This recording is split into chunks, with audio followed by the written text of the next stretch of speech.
Assalamualaikum warahmatullahi wabarakatuh. Selamat siang. Terima kasih pada panitia PIR. Kali ini saya akan membawakan materi tentang basic knowledge pada thoracic wall dan respiratory dysfunction. Oke. Sebagai pendahuluan, kita ketahui bahwa chest wall itu merupakan pompa ya pada proses respirasi kita. Jadi ada peningkatan dimensi rib cage dan abdomen itu akan mengakomodasi perubahan dari volume paru. Nah, dengan adanya gangguan pada chest wall dapat menyebabkan kelemahan pada otot respirasi, kemudian mengurangi volume paru dan meningkatkan tahanan dari proses respirasi itu sendiri. Ini akan menyebabkan peningkatan pada warmth of breathing sehingga bisa terjadi kegagalan pada pompa respirasi dan mengganggu proses pertukaran gas. Kita review sejenak ya tentang anatomi dari chest wall. Jadi chest wall ini merupakan pompa respirasi ya yang bertanggung jawab untuk mengalirkan udara dari atmosfer ke alveolis dan sebaliknya.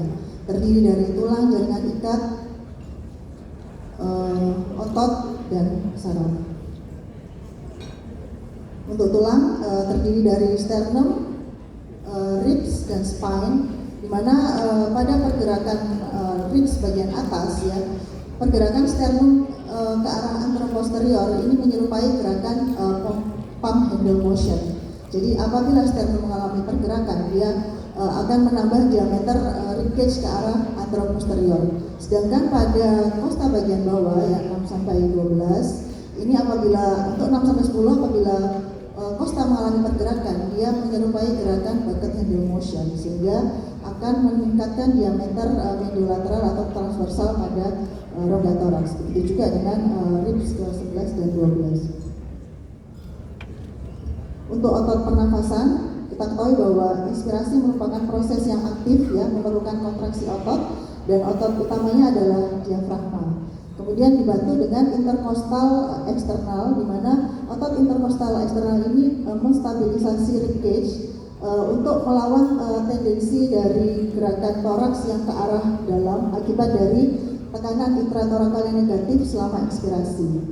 Apabila inspirasi dilakukan secara aktif dan dalam, maka akan dibantu oleh otot aksesoris yaitu sternocleidos dan scalenus.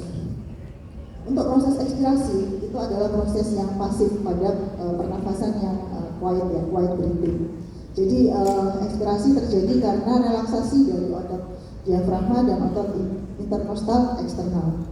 Namun apabila terjadi ekspirasi yang aktif dan dalam, maka ini akan digunakan kontraksi dari otot-otot interkostal internal dan otot-otot abdomen seperti rectus abdominis, transversal abdominis, dan obliques. Untuk inervasinya yang mempersarafi otot-otot tadi, ya otot diafragma dipersarafi oleh nervus phrenikus ya dari C3 sampai C5, kemudian otot interkostal eksternal dari T1 sampai T11 dan otot aksesoris dari C2 sampai 7. Kemudian untuk otot ekspirasi ya untuk interkostal internal dari T1 sampai T11 dan abdomen dari T6 sampai T12. Ini adalah ya, kita lihat gerakan dari dinding toraks pada saat proses respirasi. Ketika inspirasi terjadi penambahan diameter dari dinding toraks baik itu ke arah anteroposterior, mediolateral dan juga sebenarnya ke arah vertikal karena kontraksi dari diafragma yang mendatar sehingga menarik paru ke arah bawah. Jadi dinding dada ini merupakan rongga yang sebenarnya sangat mudah diregangkan dan memiliki compliance yang tinggi. Pada volume paru yang tinggi, dia sebenarnya memiliki kemampuan recoil ke arah dalam. Jadi pada saat paru mengembang high lung volumes, dia memiliki kecenderungan untuk recoil ke arah dalam. Jadi tidak mengikuti ke arah luar. Begitu juga sebaliknya pada volume paru yang rendah itu terjadi rib cage memiliki kemampuan recoil ke arah luar. Penurunan dari chest wall compliance ini akan meningkatkan warmth of breathing. Diketahui bahwa warmth of breathing pada saat quiet breathing itu hanya 3-5% dari VO2 rest pada saat istirahat. Namun pada saat latihan VO2 ini bisa naik, warmth of breathing ini bisa naik hingga 50-60% dari konsumsi oksigen. Apabila chest wall compress ini menurun, akan terjadi perubahan pola nafas, di mana seorang tersebut akan memiliki pola nafas yang rapid dan shallow, jadi cepat dan dangkal ya. Hal ini akan menurunkan functional residual capacity sehingga volume paru ini rendah ya pada saat proses bernafas dan menyebabkan terjadinya atelektasis.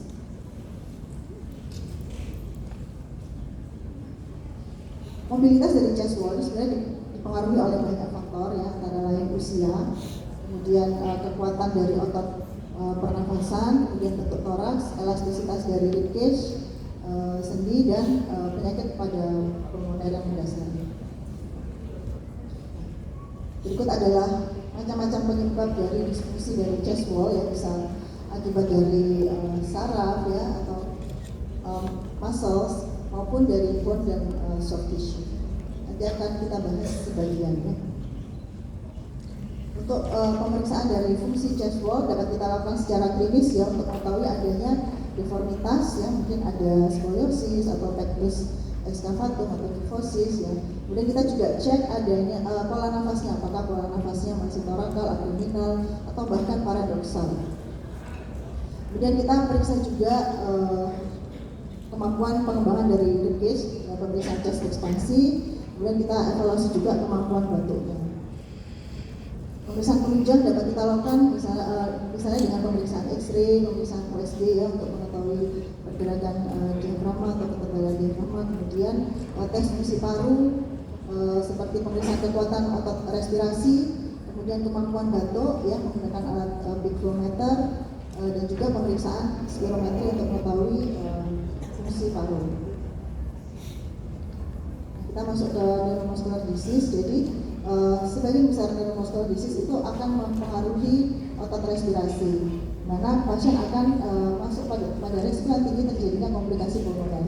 Tadi materi sebelumnya tentang pasien DMD, di mana memang pada kondisi lanjut akan jatuh ke kondisi komplikasi pada parunya ya.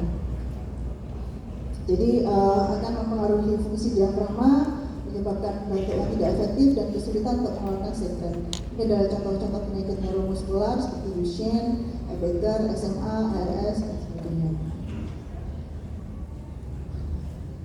Pada kondisi paralisis diafragma ini dapat terjadi akibat injury pada nervus phrenikus pada pasien yang mengalami pembedahan torakal atau leher, maupun pada pasien bayi baru lahir yang mungkin pada presentasi bokong, di mana sering disertai dengan kejadian brachial plexus injury.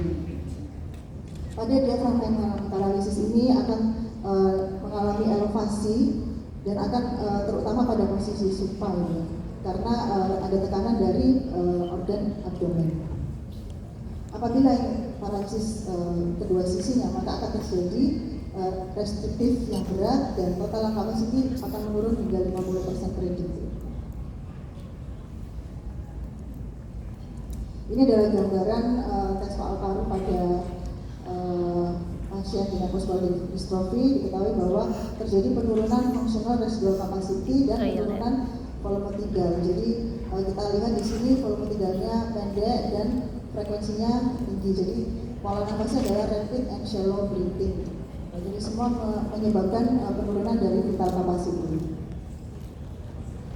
Selain itu pada pasien NFD terjadi gangguan pernafasan pada saat tidur ya. Jadi pada saat tidur itu sebenarnya terjadi penurunan feedback chemosensor. Jadi terjadi ventilator drive itu mengalami penurunan sehingga minute ventilation akan turun. Dan pada saat tidur pada fase REM itu seluruh tonus otot skeletal itu sebenarnya mengalami penurunan kecuali otot ekstraokuler dan diafragma.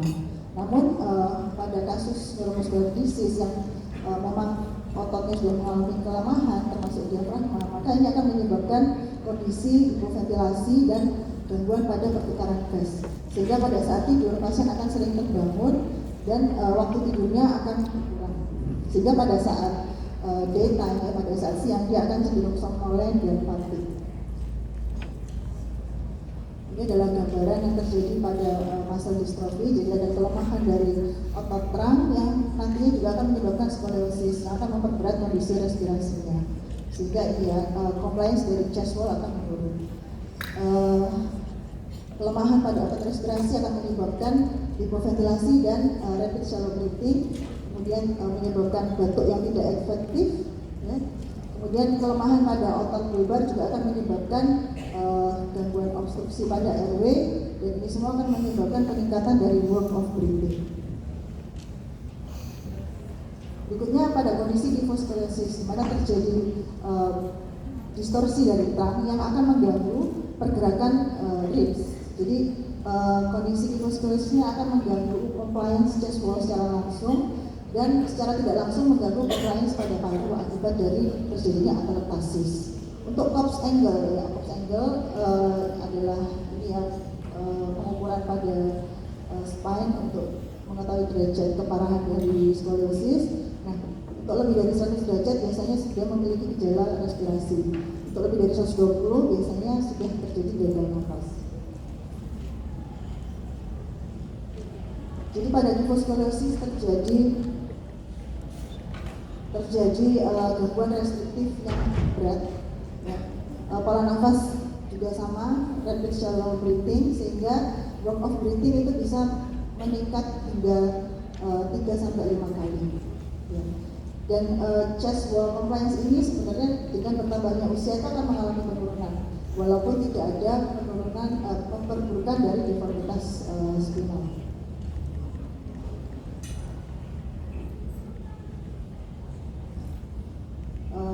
Gas exchange juga mengalami gangguan, terjadi hipoksemia, terjadi hiperkapnia, dan kapasitas latihan akan sangat terbatas, terutama pada yang speed box-nya lebih dari 60 akibat dari kelemahan otot pernafasan, dan VO2 max dapat menurun hingga 60-80% predicted. Pola pernafasan rapid shallow breathing ini sebenarnya tujuan awalnya adalah untuk meminimalisir dari work of breathing, jadi dia hanya kontraksi sedikit-sedikit, ya. Namun ternyata ini justru meningkatkan space ventilation dan atelektasis, sehingga akan menurunkan kompleks dari paru dan menyebabkan terjadinya hipoksemia. Berikutnya kondisi pada pectus excavatum, jadi di mana terjadi defek pada cartilagus sternum, ya, dan dapat terjadi simetrik maupun asimetris.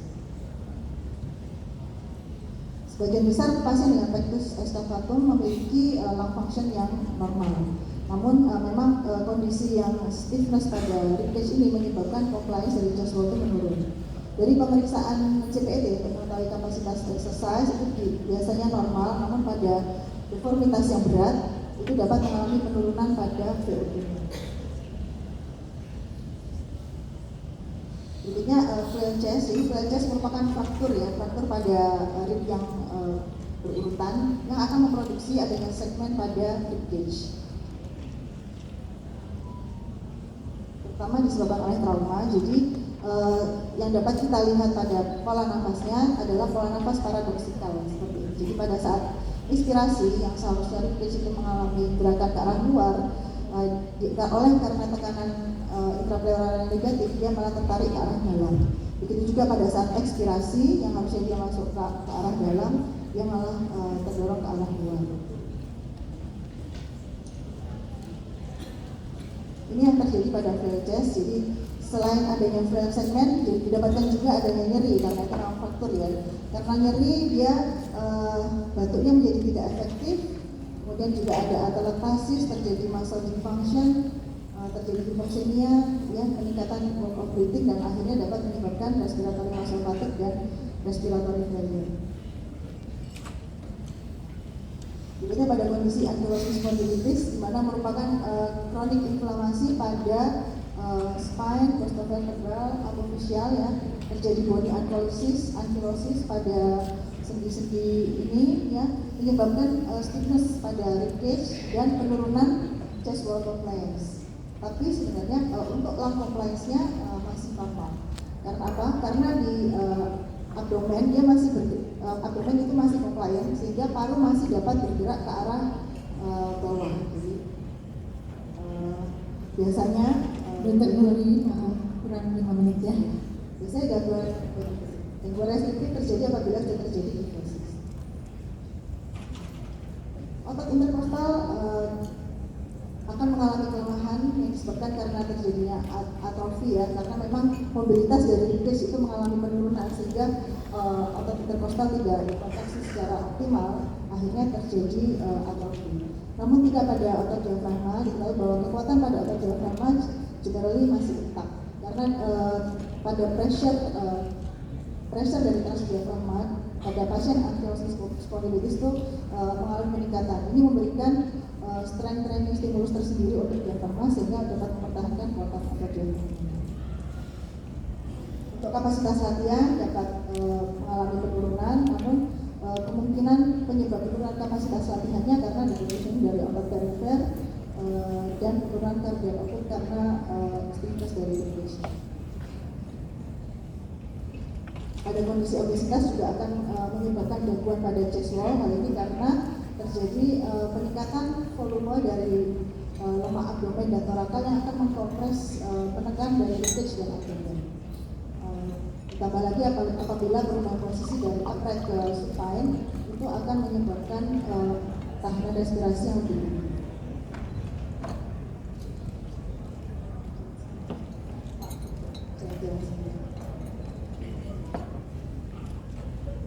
Berikut adalah aspek yang menyebabkan respiratory failure pada chest wall disease. Jadi adanya penurunan distensibilitas pada dinding toraks, kemudian proses aging ya, yang secara fisiologis memang akan menurunkan compliance dari chest wall. Kemudian adanya penyakit paru, adanya sleep breathing abnormalities, adanya mechanical disadvantage pada diafragma dan gangguan pada fungsi otot pernafasan. Jadi pada sebagai rangkuman, pada penyakit restriktif akibat gangguan pada chest wall itu dapat menyebabkan gangguan tidur ya, akibat gangguan respirasi yang disebabkan karena kita di penurunan sensitivitas pusat nafas ya, dan penurunan otot respirasi, aktivasi dari otot respirasi yang menyebabkan hipoksemia. Terjadi juga penurunan compliance dari chest wall, penurunan ini chest wall compliance akibat aging juga, sehingga meningkatkan rate of breathing. Terjadi hipoventilasi dan pada kondisi akhir akan terjadi gagal nafas. Sebagai kesimpulan, chest wall merupakan pompa respirasi yang penting, dan penyakit yang mempengaruhi dari chest wall akan tentu saja menyebabkan gangguan pada proses respirasi akibat dari gangguan pada breathing mechanics, gas exchange, dan kapasitas latihan. Dan pada kasus yang berat dapat menyebabkan terjadinya gagal nafas. Baik, itu saja yang dapat saya sampaikan.